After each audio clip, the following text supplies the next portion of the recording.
Vamos tocar em frente? Nós tínhamos parado nessa questão aqui, tá? E nós chegamos que a resposta era B. Por quê? Porque desses recebimentos que o Silas teve, o 13º e a PLR não entram no cômputo para efeito de 12% de aplicação em PGBL. Se ele recolher 12% sobre isso aqui, ele está perdendo dinheiro, porque o programa não aceita esse monte. Eu apliquei 12%. Legal, você aplicou. Só que o programa te dá o corte sobre o montante que é base de tributação. Tá?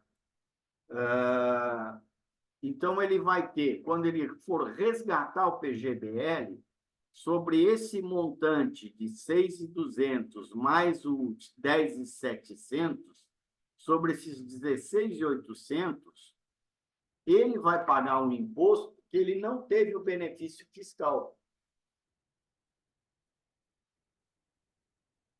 E o PGBL, pessoal, é diferimento do imposto. Prestem bem atenção nisso, porque eu já vi perguntas dizendo o seguinte: o fulano teve tanto de renda e aplicou tanto num PGBL. Quanto ele diferiu do imposto?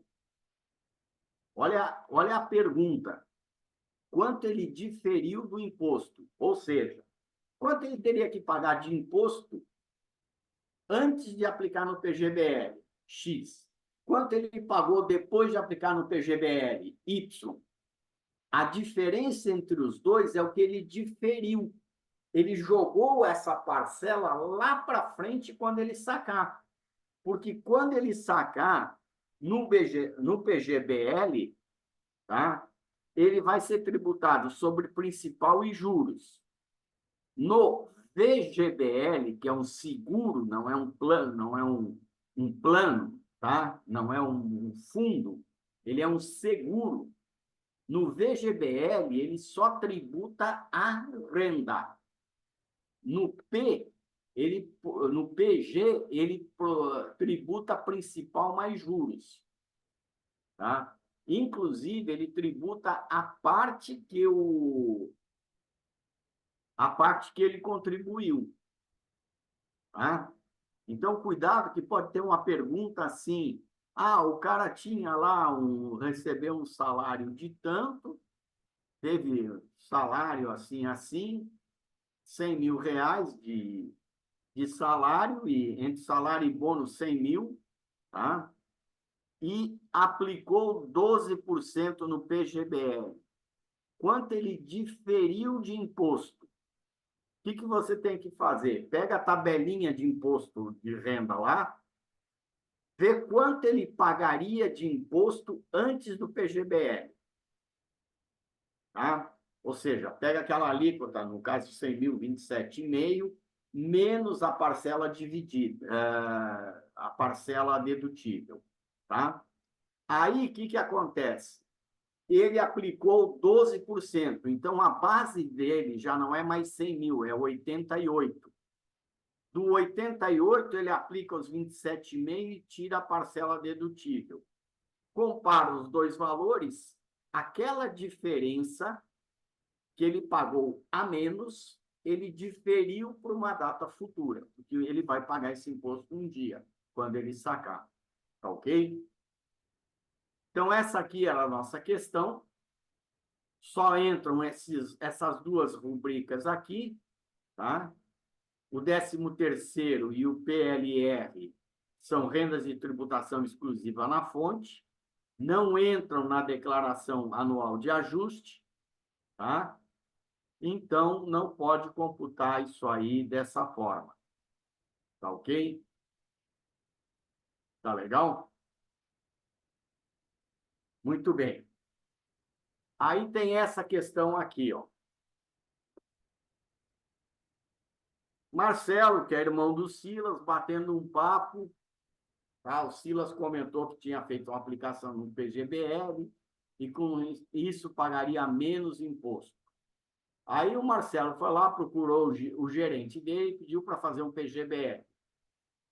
Seus rendimentos foram salário médio mensal de 2.550, dá 30.500.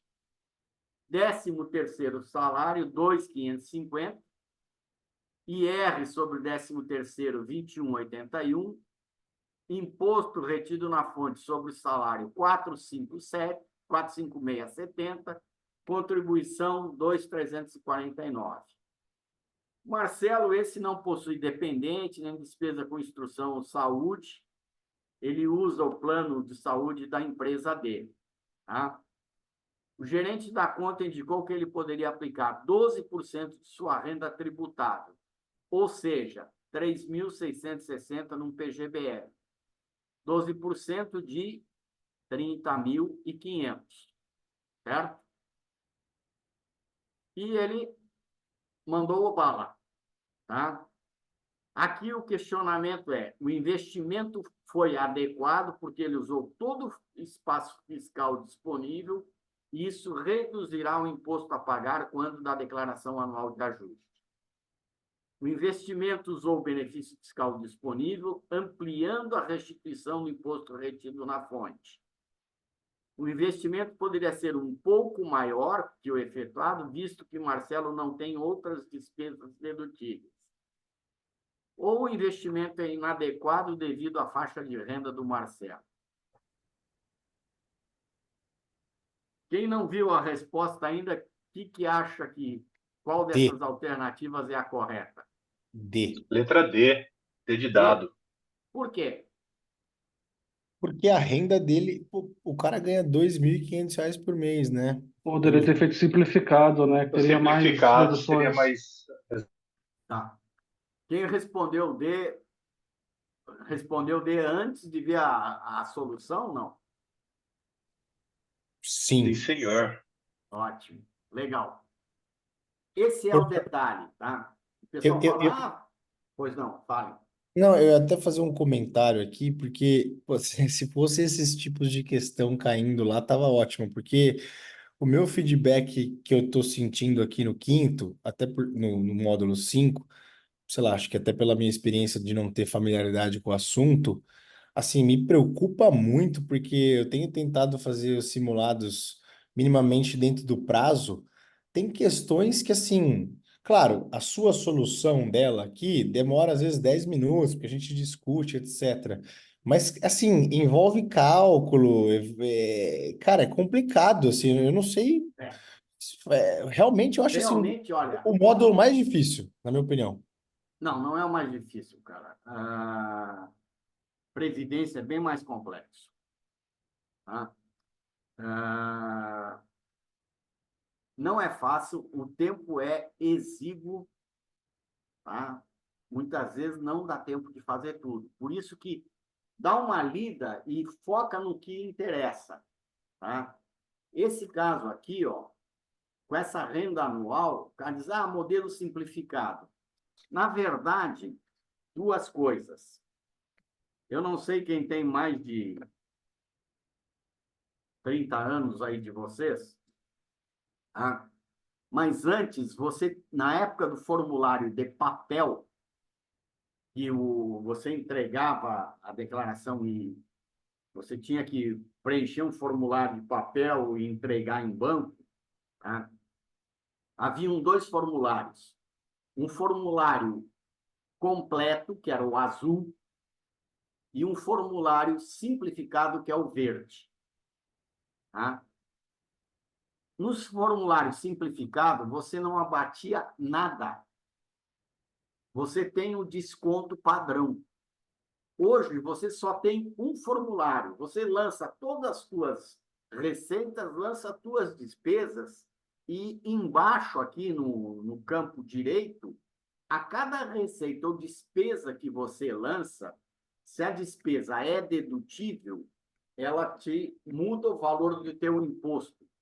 E no final, quando você terminou de lançar tudo, ela diz o seguinte, ó, se você fizer pelo formulário completo, tá? você tem que pagar X ou restituir Y. Se você fizer pelo formulário simplificado, tá? Também ela te diz, você vai restituir tanto ou vai ter que pagar tanto. Isso aqui é uma tremenda, ó, vocês são planejadores financeiros, isso aqui é uma tremenda sacanagem de gerente de banco, porque tem meta para cumprir. Tá? Eu tô chutando aqui, porque eu trabalhei 40 anos, trabalhei 30 e tantos anos em banco e continuo trabalhando para banco. Tá? Os caras têm meta, eles vendem esse negócio para quem não tem o benefício. Tá? Por quê? Porque se esse cara fizer a declaração pelo modelo simplificado, ó, e optar por usar no desconto padrão 20% da renda bruta tributável, e essa renda bruta tem um limite, tá? Terá devolução total do imposto. Agora, se ele aplica no PGBL, primeiro lugar, se ele aplicou em PGBL e fez o simplificado, ele jogou dinheiro fora. Porque o simplificado não pega a aplicação do PGBL. Somente o formulário completo que ele vai lá, quando você opta pelo completo, ele vê se você fez alguma contribuição no plano de previdência. Certo? E não esqueça, se você está num plano patrocinado, ou seja, para cada um que você põe, o teu empregador põe meio ou um, tá? Ou se você é um bem-aventurado que trabalha numa estatal, ela põe, para cada um, ela põe 1,5 ou 2 do dela não, do nosso, né? Tá? A parte do empregador não entra, só entra a que você contribuiu, tá? Então, o que acontece? Se ele vai optar pelo simplificado, ele já jogou fora o que ele aplicou pelo PGBL. Ah, mas isso volta para ele. Volta, porém, com imposto de renda lá na frente. E não adianta ele chegar e dizer, não, mas eu não usufruí do benefício quando eu fiz a declaração. Cara, dane-se. Teve um caso emblemático, se eu não me engano, foi no Nordeste, não sei se foi Espírito Santo ou Bahia, daquele lado. O cara pegou e aplicou, entrou na conversa do gerente e aplicou 4 milhões num PGBL. Tá? Quando ele foi sacar, ele tomou-lhe uma paulada sobre os 4 milhões. E ele disse, escuta, só que está errado. Não, está certo, não está errado. Ele foi no imposto de renda, apresentou a declaração dele e disse, ó, eu não deduzi o benefício fiscal do PGBL. Então, eu não posso ser tributado. A decisão da Receita foi, cara, a regra é essa. Tá? O VAR diz o seguinte, aplicou no PGBL e vai tributar. O cara entrou na justiça, tá? Contra a Receita, dizendo que era indevido. A resposta do juiz foi clara. A regra é essa. Se você quiser culpar alguém, culpe o gerente do banco que lhe vendeu o produto errado. E o cara marchou, perdeu 20% do que ele investiu. Tá? Então, nesse caso aqui, ó, o Marcelo teria restituição integral. Tá? Se você pegar todas as suas despesas dedutíveis e for inferior a 16.754, é mais vantagem optar pelo desconto simplificado. Tá? O break-even para ter vantagem fiscal com o PGBL é uma renda bruta tributável por volta de 33, 35 mil ao ano, considerando outras despesas dedutíveis, educação, saúde e tudo mais. Tá legal? Dúvidas? Ótimo. Você investiu em um fundo de índice de renda fixa ao valor de R$ 1.000. Isso aqui, ó, é uma questão de prova. Essa questão caiu numa prova, não na última, na antepenúltima. Tá? Você investiu num fundo de índice, um ETF, fundo de índice é ETF, de renda fixa ao valor de R$ 1.000. O fundo desenquadrou. O que é um fundo desenquadrar? O fundo tem uma regra, tá? Que ele tem que manter um percentual conforme a característica dele. Tá?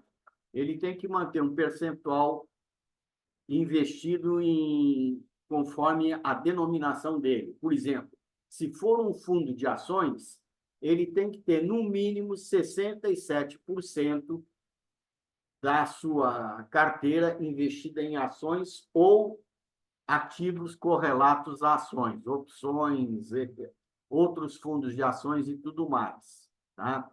Se for um fundo de renda fixa CDI, ele tem que ter 95% do patrimônio dele indexado ao CDI. Tá? Se ele fugir disso, ele desenquadra, e aí muda a regra de tributação. Fundos de renda fixa, não o caso do ETF aqui, tá? Mas fundos de renda fixa, eles só desenquadram de uma forma. Um fundo de renda fixa, ele desenquadra de longo prazo para curto prazo. Alguém me perguntou dessas regras de fundo ontem. Então, muito bem. Se o fundo é de longo prazo, ele tem as 4 alíquotas, tá? E o come cotas, pessoal, escrever com mouse é fogo. O come cotas é 15%. Se o fundo é de curto, ele só tem 2 alíquotas, as primeiras do longo prazo, que é de 22,5%, tá? E 20%. O longo prazo tem essas alíquotas também, mas tem uma de 17,5%, tá? E uma de 15%. E nesse caso aqui, se o fundo desenquadra, e desenquadrar é o quê? É que o prazo médio dos ativos dele seja inferior a 365 dias. Se ele for menor, se o duration dele for menor que 365, ele é curto. Então, um fundo de longo, por qualquer razão, o gestor, ou por mancada, ou por uma razão qualquer, ele vende os ativos longos e fica com um duration menor que 365 dias. Tá? Se ele não voltar a se enquadrar rapidamente dentro do prazo legal, ele passa a ser tributado como curto prazo. E o que acontece? Os investimentos até a data do desenquadramento vão ser tributados em 15% ou 17,5% ou 20 ou 22,5%, conforme o saque. Quando ele desenquadra, ele automaticamente cai nessas 2 alíquotas. Tá? E ele só volta a poder se enquadrar no ano seguinte. Ok? Muito bom. Então, a questão é a Professor seguinte. Oi. Israel, mas qual que é o prazo legal que ele tem que voltar ao enquadramento? Porque talvez possa cair isso, né? Eu acho que não cai, Israel, porque isso aí é coisa para gestor cuidar, tá? Ok. Eu acho que não. Essa parte de prazo legal, tá? Por exemplo, ele pode ficar, eu vou te responder de cabeça, seguinte, ele pode desenquadrar no máximo 3 vezes ao ano, tá? Desde que o somatório dos dias desenquadrados não chegue a 45 dias. Ou ele desenquadra uma ou duas vezes, o somatório deu mais que 45 dias, ele vira curto prazo. Ou ele desenquadrou 3, 4 dias, porém 4 vezes durante o ano. Já é curto prazo. E só volta a poder tributar como longo prazo no exercício seguinte, tá? Desde que ele enquadre no final do ano o duration acima de 365. O fundo de ações, tá? Ele tem uma regra parecida, porém não é no exercício seguinte, é 12 meses depois. Tá? Ok? Mas vamos cuidar desse Perfeito, aqui. obrigado. Não, tudo bem, valeu. Vamos pular desse aqui, ó. Fundo de índice de renda fixa. Nós estamos falando de ETF, tá? Porque tem ETF de renda variável também. O fundo desenquadrado, essa aqui era o texto da questão.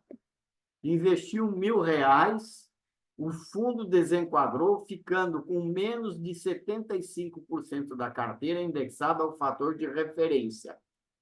Tá? Aqui pode ser IMA-B, IMA5, o que for. O prazo médio da carteira é igual a 180 dias.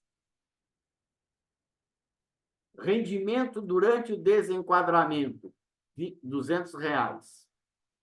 Resgate bruto total, 1.500. Qual é o valor líquido de resgate? Então, aqui, o que você tem que saber? Você tem que saber, basicamente, qual é a regra para o desenquadramento.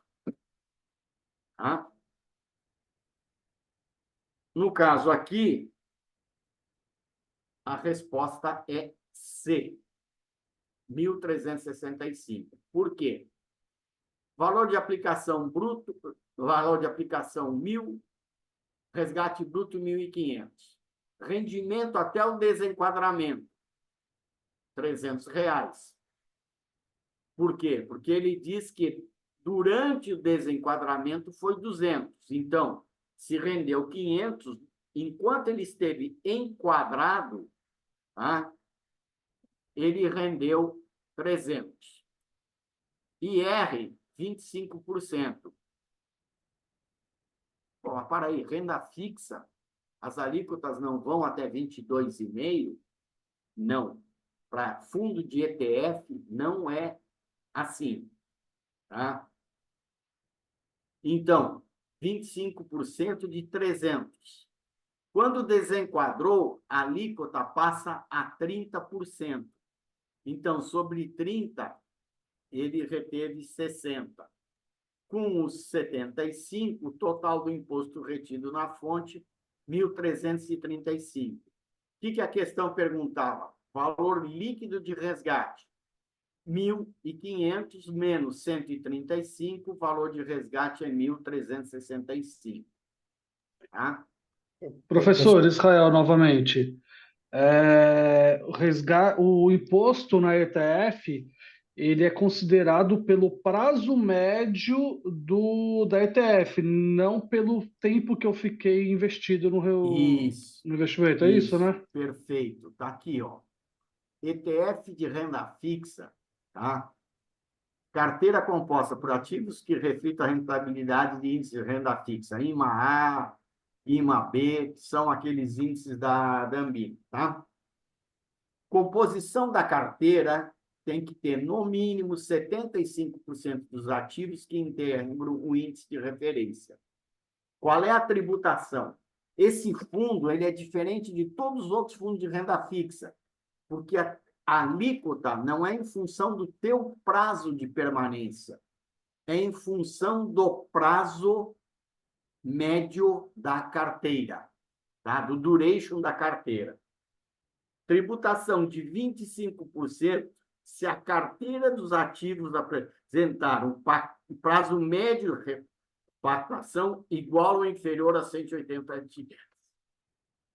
20, se a carteira apresentar um prédio de repactuação superior a 180 e inferior a 720. E 15, se a carteira tiver um prazo superior a 720 dias. Se não cumprir o percentual mínimo de composição da carteira, é 30%. Então, a partir do momento que ele desenquadra, tá? Ele começa a calcular 30%. Tá ok? O único fundo que a alíquota não é em função do prazo do investimento, e sim em função do prazo de repactuação da carteira. Tá? Aqui, ó, uma gestora, eu não sei se foi a XP ou o BTG, eu não coloquei o nome para não, porque eu não tinha certeza, tá? Lançou um ETF de LFT, ou seja, a carteira do fundo tinha, no mínimo, tinha até mais do que 75% em LFT. Tá? E estava cobrando 15%, porque comprou LFT que vencia lá em 2029. Aí alguém levantou a bola. A LFT, ela tem liquidez diária, certo? Então, não dá para dizer que o prazo desse fundo é superior a 720 dias, porque os ativos têm liquidez diária. E aí o cara levou uma tributação de 25%. Tá ok? O que o cara fez? Recolheu e encerrou o fundo. Pediu que o pessoal resgatasse e não mais continuou com o fundo. Tá? Embora o lastro fosse de papéis superiores a 2 anos, tá? Como ela tem a liquidez diária, certo? A Receita teve o entendimento de que isto não se enquadrava com a alíquota de 15%. Tá ok? Tudo bem. Então, só voltando ali antes de prosseguir para Vamos 13. voltar. Então, beleza. Lembrar que o fundo de ETF ele tem essa diferenciação, né? O 25, e se ETF de enquadrar. renda fixa. Isso, ETF de renda fixa. ETF de renda variável, você apura como qualquer outro bonitinho lá. Tá? Perfeito. E aí, era só para voltar. Quando você desenhou naquele outro slide, que é o curto prazo e o longo prazo, e aí você fez as alíquotas, aí eu, assim, se fosse outro fundo, não esquece que é o ETF de renda fixa. Tá. Se fosse um O fundo fundo de normal lá, CDI, vai. beleza. Até você falou que é curto prazo, se eu não me engano, é 15, 17,5. Eu posso considerar um Não, fundo curto prazo abaixo de 180, de 360 dias, é isso? não. Vamos lá. O que é um curto prazo e um longo prazo? Tá?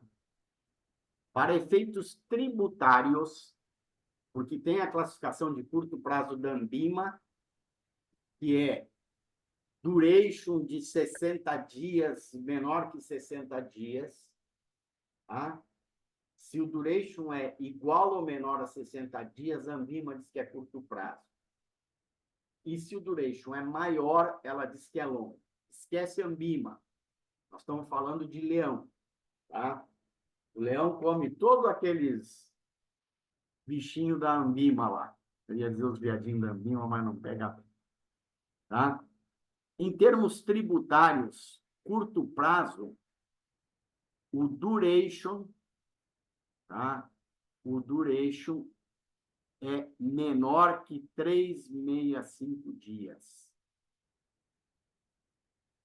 Presta bem atenção aqui, ó, Era essa a minha dúvida. Tá bom. tá? No curto prazo é 3,65. E a alíquota de imposto de renda, ela é o seguinte, até 360 dias ela é 20. De 361 a 720, ela é 17,5. Porém, o curto prazo, para conceito de receita, é 3,65.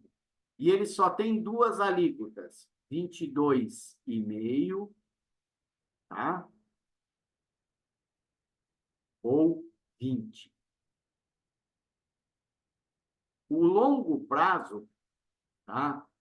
Ele tem essas duas alíquotas e tem mais duas, uma de 17,5, tá? Uma de 17,5 e uma de 15. Para quê? Para aquelas aplicações aqui que se situam entre 361 e 720. Aqui a aplicação do cotista e aqui maior que 721. Tá? Então, o que acontece? Você nunca tem o desenquadramento do curto prazo para longo. O que tem é o desenquadramento do longo para o curto. Então, o que acontece? Você vem aqui, ó, num fundo de longo, tá? Sujeito às 4 alíquotas. Tá? As 4 alíquotas. No momento que ele desenquadra, daqui em diante, ele é curto. E ele só vai ter essas duas alíquotas. Até aqui, ó, o Come-Cotas sempre foi 15%. O Come-Cotas é pela menor alíquota. Daqui em diante, o Come-Cotas é 20%. Ou seja, é uma burrice você aplicar num fundo de curto prazo. E eu já vi muito cara que fala de finanças, não, porque agora com a flutuação, com a tendência de queda ou de alta na taxa de juros, é mais vantagem aplicar no curto prazo. Cara, esquece. Pega um fundo DI de longo prazo. O que acontecer com a taxa, se a taxa subir, você sobe junto. Só que, em termos de rentabilidade líquida, o longo prazo é muito melhor. Por quê? Primeiro, no Come Cotas você morre com 15 e não com 20. Já tem um primeiro ganho aí. Tá? E o que você ficar aplicado naqueles aportes que ficarem acima de 3,61 dias, você já tem 17,5 e não tem 20. Porque se você ficar aplicado 2, 3 anos num fundo de curto prazo, você vai sempre ser tributado no mínimo em 20%. Você nunca vai ter o benefício dessas outras duas alíquotas menores. E eu já vi muito cara que se diz bom, tá? Dizer, não, agora, em função da projeção, da perspectiva da oscilação de taxa de juros, é melhor aplicar em curto prazo. Cara, esquece. Todo investimento sempre não olha a taxa nominal, olha quanto vai sobrar líquido no teu bolso. Isso é que interessa. Tá? Então, aplicar em curto prazo é suicídio. Imagina o seguinte, na época que a Selic foi derrubada artificialmente, lá no governo da Dilma, tá? A Selic chegou a 2 e pouco, 2,5, 2,25. Tinha fundo que cobrava taxa de administração de 3%, 4%. Ele cobrava mais de taxa de administração, e a taxa de administração é sobre o patrimônio e não a rentabilidade, tá? Ele cobrava mais de taxa de administração que a rentabilidade. Calcula ainda se é de curto prazo. O cara ainda tomava 20% de imposto e não 15%. Legal? Claro, alguma dúvida ainda? Só mais uma dúvida. Tá, Volta na por favor, eu anterior não aí. estou ouvindo. Um pouquinho mais alto. É Luiz Antônio. Luiz Antônio. Volta na anterior, por gentileza. Só queria saber um detalhe rapidinho. Nesta? Não, naquela lá onde o senhor estava explicando aí. Ó, por exemplo, esse rendimento aqui, ó. Não. Anterior. Não, esse 200. Esse 200 aqui, esse rendimento aqui de enquadramento aqui, por exemplo, esse 1.500, na próxima tela, aqui, ó, esse 300 aqui, ele veio de onde? Vamos lá. Você aplicou 1.000 e resgatou 1.500, Tá, tá? Então, rendeu 500, certo? certo. Durante o desenquadramento, rendeu 200.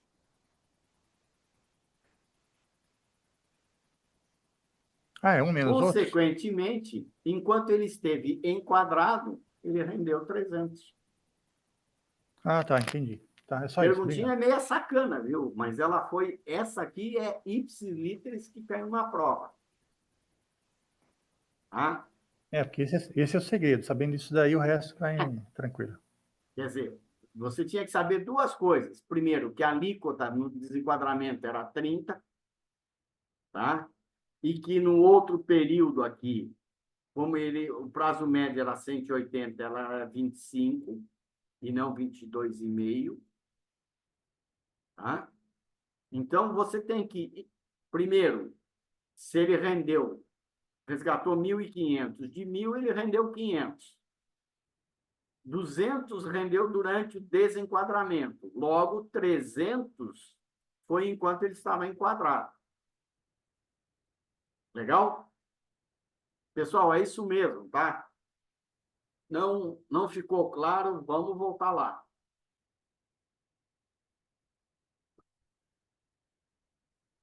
Você mantém uma carteira diversificada de investimentos divididos nos seguintes ativos: ações, futuros de dólar, ouro ativo financeiro e opções, todos negociados na B3. Você tem fundos de renda fixa, fundo de investimento imobiliário, fundo de investimento no agronegócio, FIAGRO, e fundo de investimento de infraestrutura. Em termos de compensação de resultados, lucros e prejuízos, é possível compensar o resultado de ativos. Alternativa A: todos os ativos relacionados no MT1, exceto o ouro ativo financeiro. O ouro ativo financeiro é aquele negociado na B3, tá? Que, aliás, vai deixar de ser negociado. Isso aí foi uma tremenda sacanagem da B3. Tá? Você pode compensar. Alternativa B: você pode compensar 3 com 4. Fundo de investimento em agronegócio com fundo de investimento em infraestrutura. Ou você pode compensar fundo de renda fixa com fundo de infraestrutura. Ou fundo de investimento imobiliário com fundo de investimento de infraestrutura e fundo de agronegócio. Qual deles você pode compensar?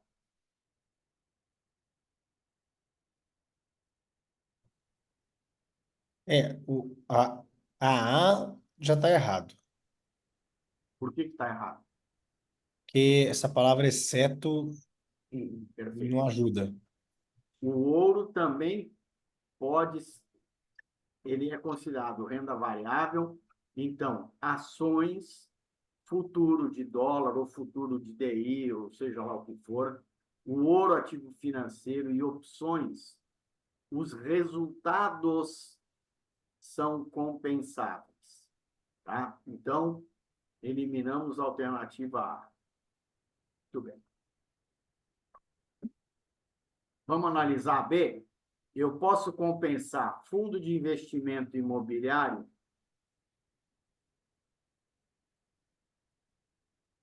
Isso aqui nós já vimos que está errado.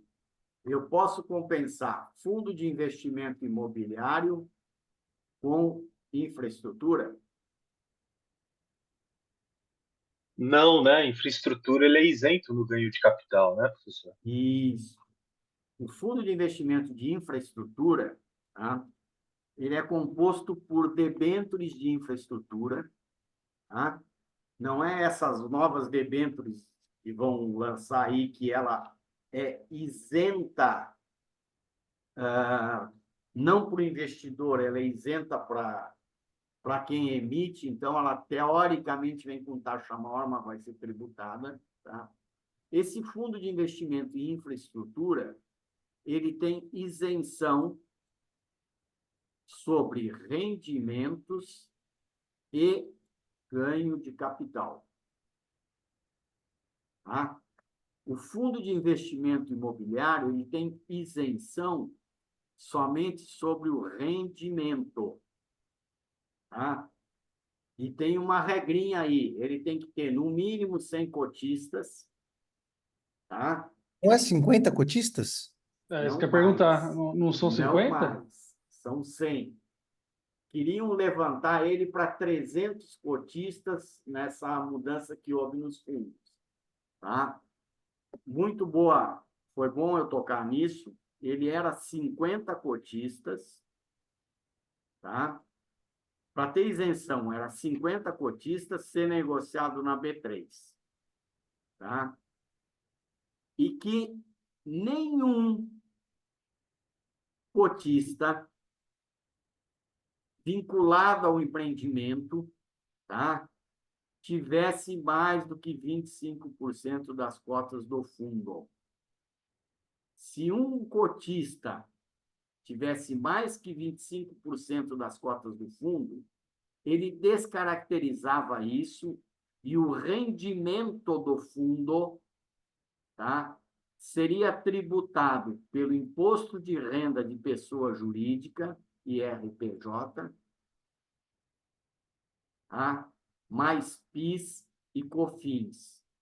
Isso aí é para evitar que que um construtor fizesse um empreendimento imobiliário, jogasse num fundo e ele ficasse com uma participação. Tá? Então, era 50 cotistas, não é mais, passou a ser 100. Tá? E ninguém pode ter mais que 25% das cotas, se é vinculado ao fundo. Por exemplo, a Rede Globo pegou e vendeu aquele prédio dela aqui, do lado da Ponte Estaiada, vendeu para um fundo de investimento. E ela comprou uma parte das cotas. Mas na estrutura legal que eles fizeram disso, tá? Ela assinou um compromisso de nunca ter mais do que 25% das cotas, porque senão ela ferraria os outros cotistas. Tá? Uma segunda regra aqui, ó, pessoal, num fundo de investimento imobiliário, então, tem que ter mais que 100 cotistas, tá? Ser negociado na B3, porque nem todos são. Tá? Hoje eu acho que deve oscilar em... Não passa de 60% dos fundos imobiliários que são negociados na B3. Os outros, os caras fazem o fundo e não põem na B3. Pode ser que amanhã ou depois eles vendam para alguém e entrem na B3. Tá? Se o cotista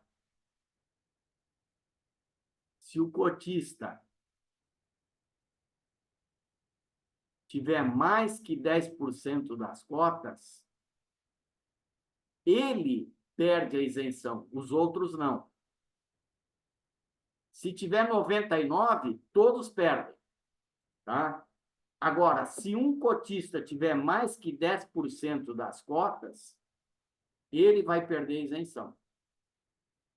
Tá ok? Lembrando, ó, fundo de investimento imobiliário, o rendimento é isento e o ganho de capital é tributável em 20%. Tá? Fundo de investimento de agronegócio, FIAGRO, mesma coisa, sem cotistas, negociado na B3. Tá? O rendimento também é isento. Tá? E o ganho de capital é tributado em 20%. Uma coisa aqui, então, nós vamos ver que a resposta correta é o 3 e o 4. Por quê? Porque os dois têm a mesma alíquota. Eu não posso compensar coisas que têm uma alíquota de 15 com coisa que tem uma alíquota de 20. Tá? Então, entre esses dois fundos aqui, ó, esses dois fundos, eu posso compensar. Se eu tiver prejuízo num e lucro no outro, eles se compensam. Tá ok? Desculpa, não é... Caramba! Entre esses dois fundos aqui, ó, eles se compensam. Tá? Porque a alíquota de ganho de capital é de 20%. O que mais difere esses dois fundos aqui? Então, é FI e FIAGRO, Fundo de Investimento FII e FIAGRO Imobiliário você e pode FIAGRO. compensar. Tá ótimo, professor. Tá? Tanto é que na declaração de imposto de renda, você tinha lá somente uma apuração de resultado, de mostrar o teu resultado de FII. Lógico que se tinha FIAGRO, você já lançava ali. Não sei se esse ano eu não baixei a minha ainda. Tá? Vou fazer isso no final de semana agora. Convocar o Coelhinho para me ajudar. Tá? Não sei se vão vir separados. Qual é a diferença entre esses dois aqui também? Isso pode ser uma questãozinha de prova. Os dois têm a mesma regra. Isenção de rendimentos, ganho de capital em 20. Só que o fundo de investimento imobiliário, ele é obrigado a distribuir semestralmente 95% do lucro. Tá? Em base semestral. 30 de junho e 30 de dezembro. Quer dizer, em julho ele paga, normalmente os fundos tentam linearizar o rendimento, porque o cotista gosta disso, tá? Principalmente quem depende disso para complementação de aposentadoria. Eu quero ter um rendimento linearizado, não é por outra razão que quando um fundo faz alguma coisa com ganho de capital, tá? Ele faz com que o comprador pague uma parte num semestre, uma parte no outro. Ou até num ano, divide em 3 ou 4 parcelas. Para quê? Para linearizar o rendimento, para não dar todo o lucro num semestre que ele teria que distribuir 95%. Então, ele procura linearizar a distribuição e, no mês de julho e janeiro, tá? Ele faz o seguinte: quanto deu de lucro no semestre? Deu X. Quanto eu já distribuí? Y. Tá bom. Eu tenho que distribuir 95% de X. Quanto eu já distribuí? Y. Aqui eu vou distribuir a diferença. Então, é normal, nos meses de julho e janeiro, alguns fundos darem um rendimento muito maior do que ele vinha dando nos outros meses. E o FIAGRO? o FIAGRO não tem essa regra de distribuição obrigatória do rendimento. Tá? Ele não é obrigado a distribuir o rendimento semestral X%. Mas o que acontece? O FIAGRO ele é uma costelinha que saiu do FI. Tá? Ele, inclusive, não tinha regulamentação plena, teve agora com a resolução CVM 175. Ele nasceu meio como filhote do FI, e o FIAGRO começou a distribuir rendimentos mensais também. Mas ele não tem... Desculpa, pessoal, falei besteira. Fundo de investimento em infraestrutura não tem obrigação de distribuir rendimento, tá? Mas esses FIs de infraestrutura, tipo Juro 11, tá? Ele tem distribuído mensalmente. Ok? Esse aqui é obrigado a distribuir 95 e ele faz sempre os ajustes, tá? Então, a resposta correta é esse aqui, letra B. Eu só compensar isso aqui. Posso compensar lucros e prejuízos de fundo de renda fixa? Posso. De que forma?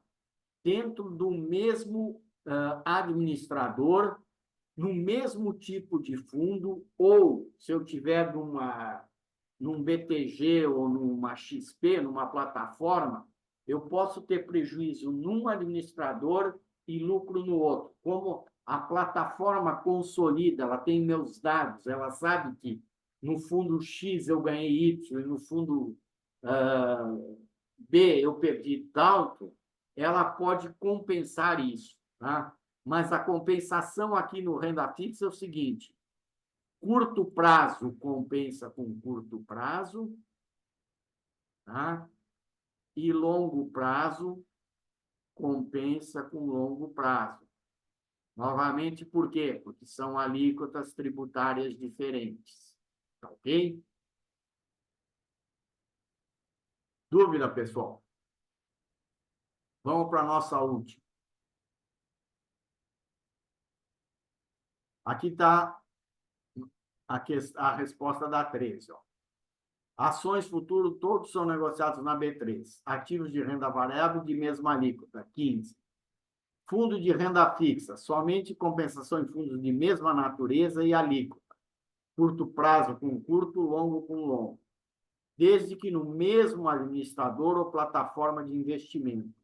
Por que essa exigência aqui? Antes era no mesmo administrador, depois, com o advento das plataformas de investimento, tipo XP, BTG e outros, esses caras aqui têm a base de dados, ele sabe quanto você se perdeu, qual é o teu prejuízo. Então, ele pode compensar para frente os teus lucros até o limite do teu prejuízo.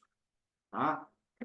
Fundo de investimento imobiliário e fundo de investimento agronegócio, mesma alíquota 20%. Você pode compensar um com o outro.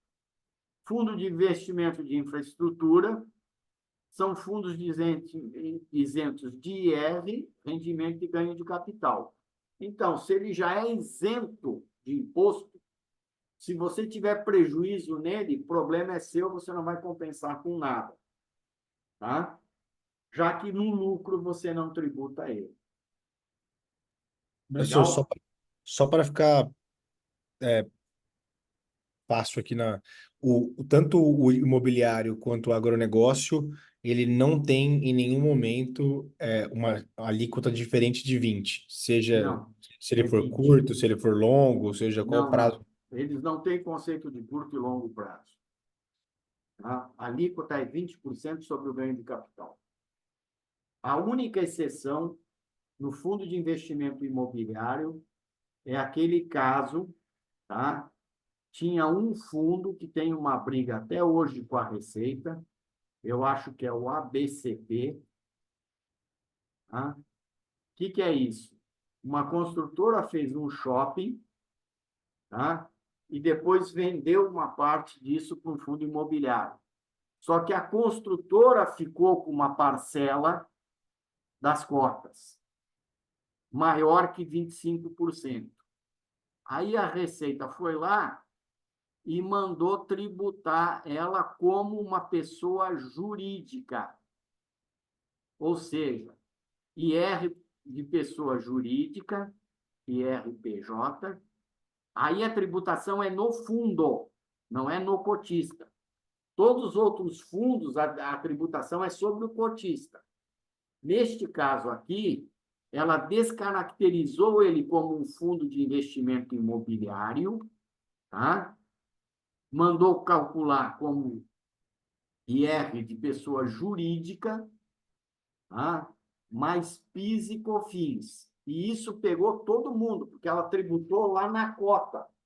Então, a cota, quando veio, já veio distribuindo rendimentos que sofreram tributação dentro do fundo. Tem uma outra briga de fundos imobiliários.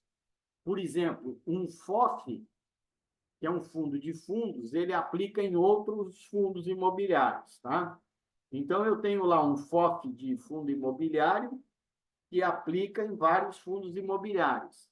Quando ele faz ganho de capital dentro do fundo, ou seja, ele comprou a cota por 100, vendeu por 110, a Receita diz que este ganho de capital é tributável.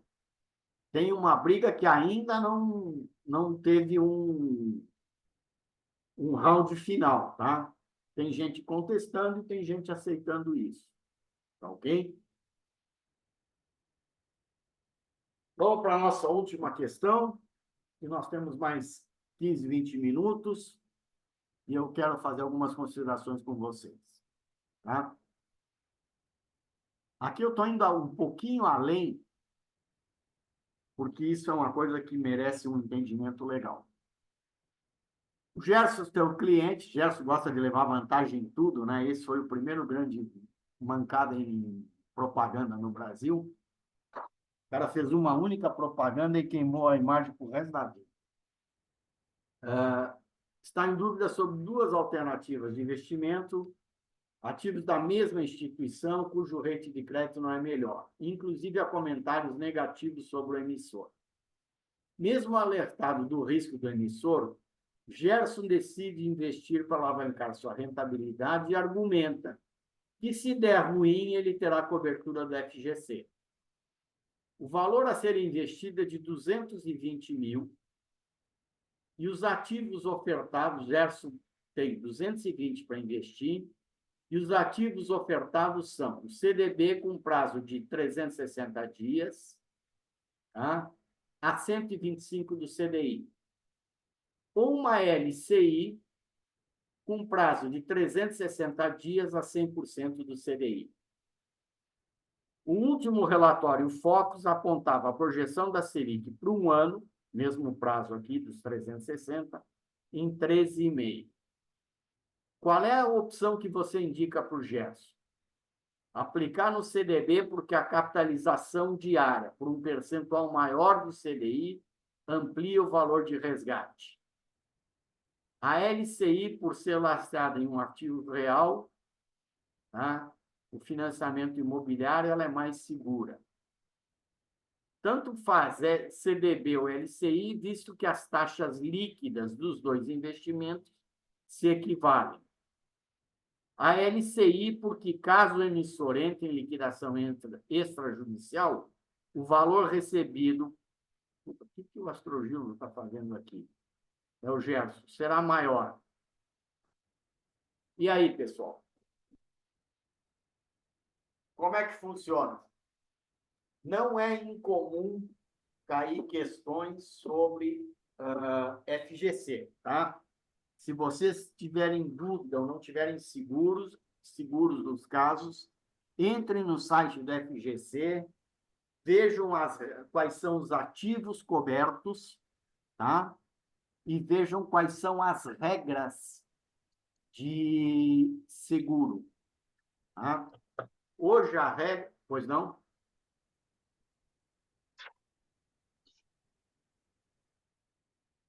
Quem ia falar? Hoje nós sabemos que o limite coberto pelo FGC é de até R$ 250 mil. Tá? E aí? O que você indica para o cara? Acho que é C, não? A C? Tanto faz? Eu também vou dizer, tanto Acho que faz. sim. Acho que sim. Porque a LCI ela vai ter uma rentabilidade abaixo de 250, um pouquinho, o CDB vai dar mais de 250, mas a cobertura é 250 de qualquer forma, né? Pois é. Legal. Eu, como sou teimoso, eu vou de D. Vamos lá? Bora. Aqui vocês têm, ó. Você falou qual, professor? Você vai do quê? Eu vou de D, eu vou na LCI. Ah, você vai de D, tá bom. D, D de dedo, de duro, de pão duro que eu sou. Tá? Então, o que eu fiz aqui, ó? Botei os 220 mil, corrigido pelo CDI, de 13 e cacetada, tá?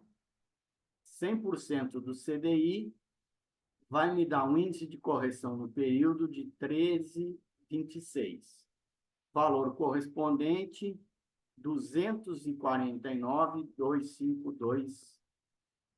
249,25202. Aqui, eu botei os 220 por 125 do CDI, que é o meu CDB. Tá? Eu vou chegar a 257 mil. Legal? Realmente, ó, no CDB eu vou ter um valor bruto maior. É, mas agora eu entendi. Sai dos 250, né? Não é que sai dos 250, A gente esqueceu é de que tem considerar o imposto de imposto. renda.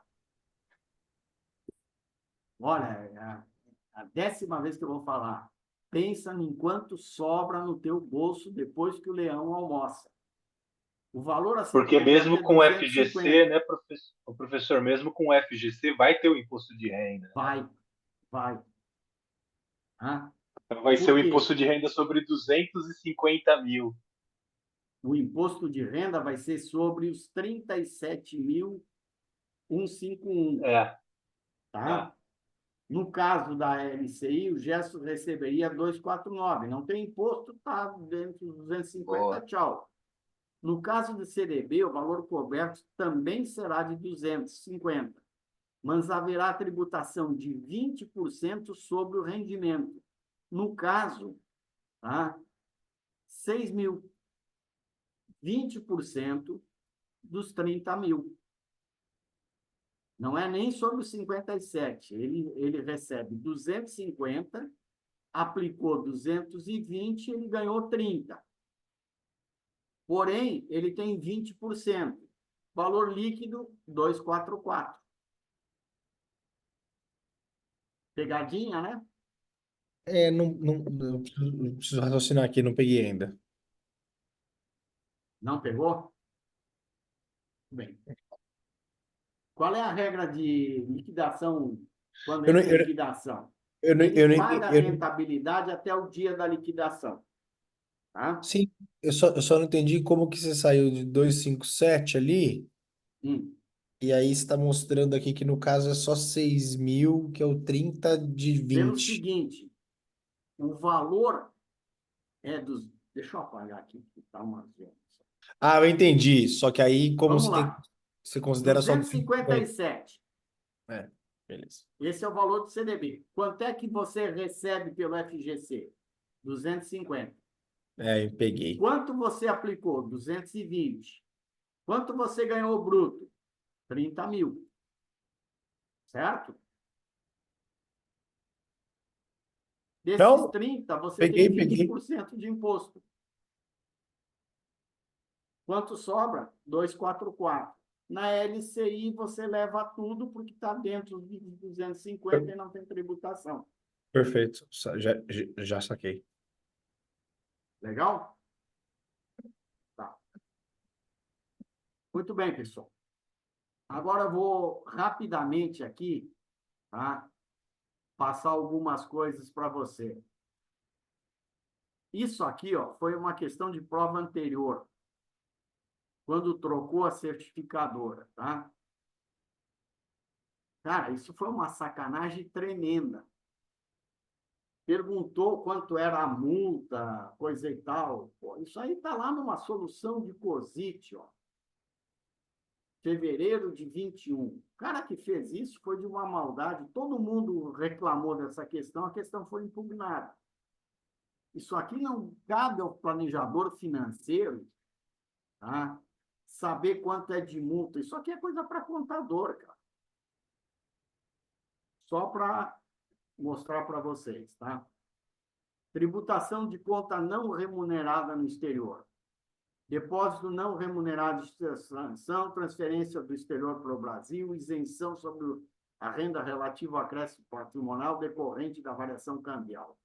COSIT 115 de 21. É tributável pelo imposto sobre a renda, sobre a forma de ganho, o acréscimo patrimonial decorrente de variação cambial de depósito não remunerado auferido por ocasião da transferência do valor depositado para o Brasil, alíquota de 15%, para fatos geradores ocorridos no ano calendário de 2016. As alíquotas progressivas, aquela que vai lá até 27, os primeiros 5 milhões a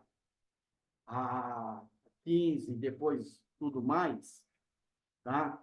Para os fatos geradores ocorridos a partir do calendário de 2017. Vê bem, nós não estamos falando em rendimento, nós estamos falando em correção cambial. Tá? Acréscimo patrimonial decorrente de variação cambial. Até isso aqui era considerado isento. Conta não remunerada é isento. Hoje não mais é. Na hipótese de direitos adquiridos com rendimento oferido originariamente reais, o ganho de capital tributável, a diferença positiva em reais entre o valor de alienação da moeda depositada e o seu custo de aquisição. O valor originalmente depositado, tá? Sendo isenta a variação cambial apurada até 31 de dezembro do ano calendário anterior ao da transferência. Então, isso aqui, ó, dá margem para uma jogadinha tributária. Tá? Ele não considera, por exemplo, eu tenho lá um depósito não remunerado que eu mandei lá para trás a $1 de 4 e hoje está 5. Tá? Se eu resgatar ele em qualquer momento do ano, eu tenho que pegar a variação cambial do último dia do ano anterior pelo valor de hoje. Agora, qual é a grande sacada? Se você vai trazer esse recurso, você espera a virada do ano. Tá? Por quê? Porque você vai calcular só o custo de aquisição, tá? O valor originalmente depositado, sendo isenta a variação cambial até apurada 31 de dezembro do ano calendário anterior à da transferência. Ah, eu levei dinheiro para fora lá em 1995, quando o dólar estava 85 centavos de real. Tá? Então, eu tenho um ganho, isso ficou parado numa conta lá fora, sem rendimento. Eu tenho um ganho enorme. Tá? Qual é o melhor momento de eu trazer isso? Vou ver quando é que foi, por exemplo, quanto era o dólar em dezembro do ano passado, em dezembro de 2023, 31 de dezembro. Tá? Ah, o dólar estava 5,20. Ótimo. Hoje o dólar está 5,01. Se eu trouxer hoje, eu não tenho tributação, porque considera a taxa de entrada contra a do último exercício. Ah, mas o dólar lá estava 4 e pouco. Cara, não estou precisando do dinheiro, eu vou esperar. Talvez na virada do ano ele esteja menor. Ok? Professor, você acha que, assim, Bom, tudo pode acontecer, né? Mas você Tudo. acha que vai ter esse nível assim de pegadinha de novo, depois que já Cara, passou? depois que teve essa aqui, ó, isso foi quando trocaram quem fazia a certificação. Depois que teve essa, ó, quando trocou a banca, que elaborou as questões, né, no primeiro exame com a nova banca, tiveram 13 questões atribuídas, de um total de 140, quase 10%. Aí, na prova seguinte, já caiu para menos. Na última, tivemos, eu acho que 5 ou 6 questões atribuídas. Tinha gente que ficou por uma ou duas questões e acabou passando. Por quê? Porque as que estavam atribuídas, eles tinham, no gabarito original, tinham errado. Quando entrou o recurso, tá? E o recurso é erga omnes, não importa, não, ele não vale só para você. Se uma questão for atribuída, ela é atribuída para todo mundo. Tá? Então, isso aqui pode acontecer. Eu coloquei isso aqui, não foi de graça. Tá? Até a edição de entendimentos era isenta de tributação. E chamamos a atenção para o tenor, sendo isenta a variação apurada até 31 de dezembro do ano anterior. Tá ok? Exemplificando, numa conta não remunerada em 219, 10 mil dólares, a taxa cambial de 4,10, declarado pelo contribuinte com valor equivalente a 41. Na declaração de exercício de 21, não houve alteração do saldo em dólar e o valor em reais foi corrigido para 51.910, pela PETAX de 31 de 12 de 20. Em 22, houve alienação do saldo de 10.000 a 5,63. O ganho de capital é 4.340, ou seja, a diferença entre o valor reportado na última declaração e efetivamente alienado. Tá? O ganho de capital entre a data da constituição do depósito inicial e a taxa de câmbio vigente no ano anterior não é base de tributação. Tributação de fundos imobiliários e fiado. Tá? Isso aqui eram as regulamentações anteriores. Hoje, isso aqui está tudo substituído pela resolução CVM. A CVM começou a adotar o critério de resolução 175. A 175, ela se aplica aos fundos de uma forma geral. E cada um dos fundos específicos tem um anexo. Tá? Participação FIP, Agro, FIP, Fundo de Investimento. A receita de investimento é periodicamente, entretanto, diferente dos fundos imobiliários, no FIAGRO não há obrigatoriedade de distribuir o resultado. Pessoas físicas isentas do imposto de rendimento, desde que as cotas do FIAGRO sejam negociadas exclusivamente em bolsa de valores ou mercado de balcão organizado. Isso aqui é um segmento dentro da B3. Tá? O fundo escolhido possua, no mínimo, 100 cotistas, tanto FIAGRO quanto FI. Tá? O ganho de capital será tributado no conceito de ganho líquido, alíquota de 20%, admitida a compensação de prejuízos anteriores da mesma classe tributária, inclusive lucros e perdas de fundo imobiliário. Tá? Sempre nesse critério aqui, ó, mesma classe tributária, FIAGRO e FII tributam em 20%, então eu posso compensar um com o outro. Tá? Só uma dúvida que eu acho que você vai falar que não, mas beleza, o BDR, que, sei lá, tido como uma renda variável, também é 20. Não dá para eu compensar com isso aí, Não, o né? BDR não é 20, o BDR é 15. Ah, perdão, é 15. Perfeito. É day trade que é 20, né? Eu confundi. Day trade é 20. Isso é outro absurdo, tá? Isso aí é reminiscências de uma época em que os caras faziam day trade para transferir lucro de A para B. Tá? Na época do pregão de Davos, os caras passavam uma operação na abertura do mercado, um comprava 10 mil ações da Petrobras e o outro vendia 10 mil ações da Petrobras dentro da mesma corretora. Então, os caras pegavam e só passavam o boleto. Comprou 10 mil, vendeu 10 mil, tal.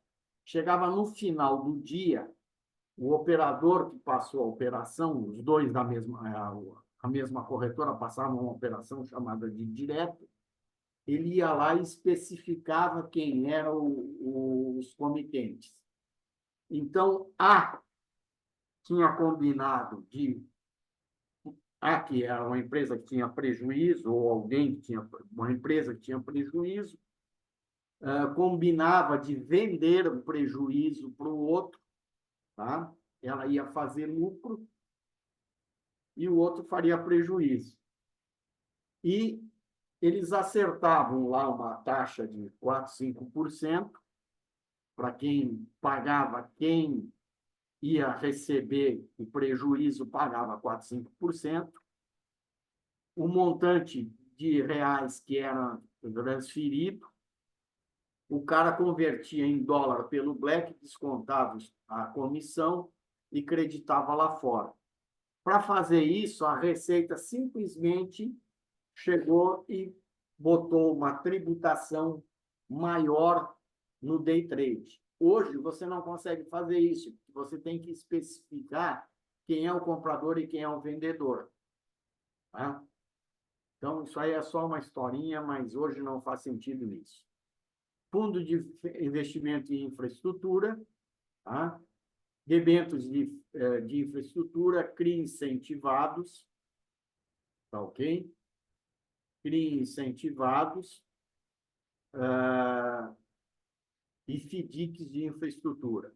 Isenção de imposto de renda para pessoa física sobre rendimentos e ganho de capital, se o fundo mantiver pelo menos 85% do seu PL em valores imobiliários incentivados de infraestrutura. Invista em cotas de fundo de investimento que detenham, por sua vez, no mínimo 95% dos recursos alocados em fundo de infraestrutura. Quer dizer, um FIINFRA pode investir no outro se ele mantiver 95% lá. Não há obrigatoriedade de rendimento semestral ou percentual mínimo. Cada um pode adotar um critério. O juro 11, gosto desse fundo, tenho cotas dele, distribui rendimentos mensais pela marcação a mercado. O critério deles é, quando o valor patrimonial da cota for superior a 100, ele distribui o excesso. Caso o valor patrimonial fique abaixo de 100, não distribui naquele mês. Tá? Só para vocês terem uma ideia, anteontem ainda comprei algumas cotas, estava 108,30. Tá? O valor da cota no mercado. Eu não vi o valor patrimonial, mas deve estar acima de 100. Tá? Aqui vocês têm esse quadrinho, produtos FIINFRA, fundo imobiliário, IR sobre dividendos isento, IR sobre ganho de capital. No FIINFRA é 0 e no fundo imobiliário é 20. Os ativos, debêntures de infraestrutura e ativos imobiliários. Tá? Conta de não residentes. Antes você tinha que ter uma conta chamada de 4373, que é a resolução. Poucos bancos faziam isso e os que faziam cobravam uma nota. Tá? A partir da vigência da nova resolução, dessa resolução de câmbio aqui, qualquer não residente pode manter conta corrente junto à instituição financeira no Brasil. Bem mais simplificado, mas nem todo mundo ainda faz isso. Tá? A última coisa, vou estourar novamente em 10 minutos. Okay? ITCMD. Ele é um tributo estadual, cuja alíquota máxima está definida na Constituição em 8%. Regras variáveis em cada estado quanto à isenção e alíquotas. Se bens sobre o valor de mercado. imóveis sob o valor venal atribuído pelo município. Responsável tributário é o donatário, ou seja, o recebedor. Tá? Para doações em dinheiro, se o doador for residente e o donatário residir em outro estado, quem arca com o imposto é o doador. Tá? Por exemplo, eu faço uma doação para o meu filho. Meu filho não mora em São Paulo. Quem deveria, se for acima de determinado montante, no caso de São Paulo, eu peguei um exemplo errado, São Paulo que tem uma isenção lá, tá? Vamos usar aqui, ó, São Paulo 4%. Isenção para doações em dinheiro até 2.500 UFEPs. R$ 35.036, R$ 88.400, tá? Se o meu filho for residente em outro estado e eu doar acima desse montante que está isento, eu vou ter que pagar aqui, porque o estado do doador é que quer receber a grana. Ok? A arrecadação sobre doações vem crescendo ano a ano. Primeiro, porque os estados aumentaram as alíquotas e também porque há um convênio entre a Receita e a Secretaria de Fazenda. Quando você faz uma doação, você declara no seu imposto de renda. Tá? Independente do valor, você declara. E não há imposto de renda sobre doação. Ok? Só que a Receita informa a Secretaria de Fazenda. E quando ela informa? Em maio, junho do ano seguinte, porque o cara apresentou a declaração. Aí a Secretaria da Fazenda vai lá e manda um Magaren, no caso de São Paulo, tá? São reportados ao Estado, que confere se o contribuinte pagou o ITCMD ou não. Caso não tenha sido recolhido, os estados emitem guia para pagamento já com multa e juros, visto que eles deveriam ter sido recolhidos quando da doação. Tá? Então, ó, se cair questão de ITCMD, tem que estar a alíquota do estado. Tá? Teve uma prova que caiu. O cara lá no Maranhão doou para alguém em outro estado, tinha obra de arte, tinha dinheiro. Tem que ver se tem todos os dados que permita você chegar a uma conclusão lógica. E, em caso de dúvida, apresente recurso. Tá ok? Pessoal, alguma pergunta?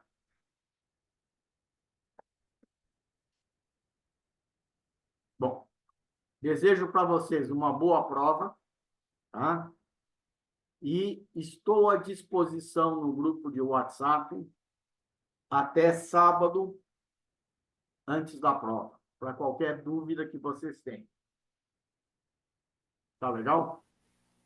Obrigado, professor. Obrigado. Boa noite, pessoal. Obrigado, professor. Boa noite. Valeu, pessoal. Obrigado, boa noite. Tchau, tchau.